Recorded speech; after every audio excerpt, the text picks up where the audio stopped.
Alors qu'on souligne jusqu'au 17 février prochain la journée de la persévérance scolaire, 3 ateliers prendront place dans 6 écoles de la Commission scolaire des Grandes Seigneuries afin d'inciter les jeunes à développer leur plein potentiel. Et on en parle tout de suite avec la présidente du Conseil des commissaires au sein de la Commission scolaire des Grandes Seigneuries, Marie-Louise Carnéis. Bonjour. Bonjour. Merci d'être là. Oui, je suis là. Oui. Donc, dans un premier temps, le premier atelier va se tenir du côté de Saint-Rémy. En fait, c'est en quoi il va consister? Je veux juste souligner que ce n'est pas un atelier ponctuel d'une semaine, parce que nous, à la Commission scolaire des Grandes Seigneuries, on comprend pas trop le paradoxe de parler de persévérance scolaire et de se contenter d'une semaine par année. Donc les projets qu'on présente, c'est simplement de l'information sur quelque chose qui se passe durant toute l'année. Outre le temps que le rôle primordial des enseignants, il y a aussi la communauté.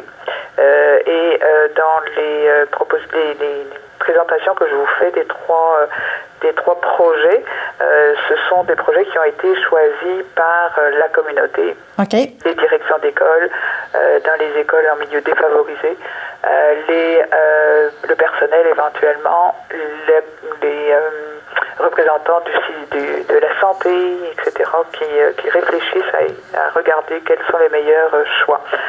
Les choix qui ont été faits, donc je vais vous parler d'abord des Jardins de Napierville, le secteur de la MRC des Jardins de Napierville, c'est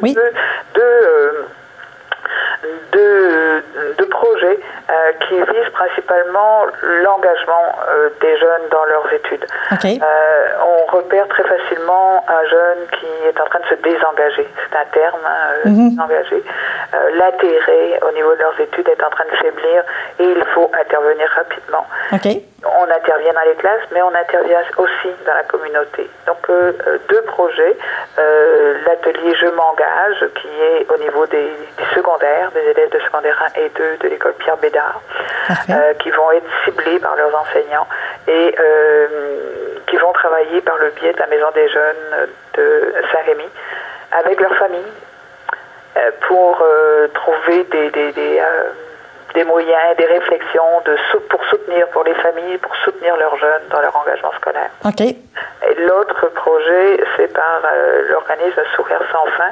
Et là, ça concerne les tout-petits, de première, deuxième année primaire. C'est préscolaire. Là, encore une fois, au niveau des jeunes, des familles, c'est de leur développer des compétences parentales en soutien à l'engagement scolaire de leurs jeunes.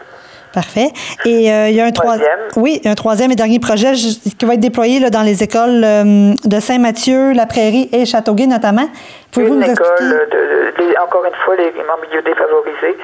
Donc, c'est 3 écoles dont il est question et on parle d'une trentaine de jeunes. Là, encore une fois, choisis par l'école, visés par l'école. Et là, c'est l'intervention, l'aide aux devoirs à la maison. C'est-à-dire que l'intervenant va à la maison, va développer les compétences parentales, là, encore une fois, pour soutenir son enfant, pour la lecture, pour la lecture. Et ça permet aussi à l'organisme, à la personne qui va à la maison, d'éventuellement de déceler des façons de faire où il y a des correctifs à apporter au niveau du soutien à l'enfant.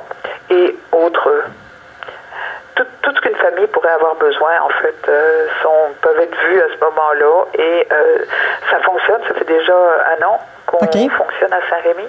Pas à Saint-Rémy, à Saint-Mathieu, et les enseignants notent une très, très grande différence et une satisfaction de la part des familles et des parents. Parfait. De ce que je comprends, les projets sont en cours tout au long de l'année scolaire, j'imagine, donc jusqu'en juin? Pour le projet qu'il y a dans le cadre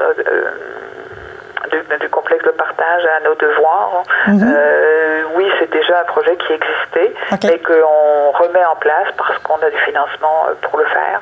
Donc, on remet en place dans ces 3 écoles-là, dans des familles qui sont particulièrement visées. Parfait. Donc, Mme Carnéis, merci beaucoup d'avoir été avec nous pour en parler. Je vous en prie.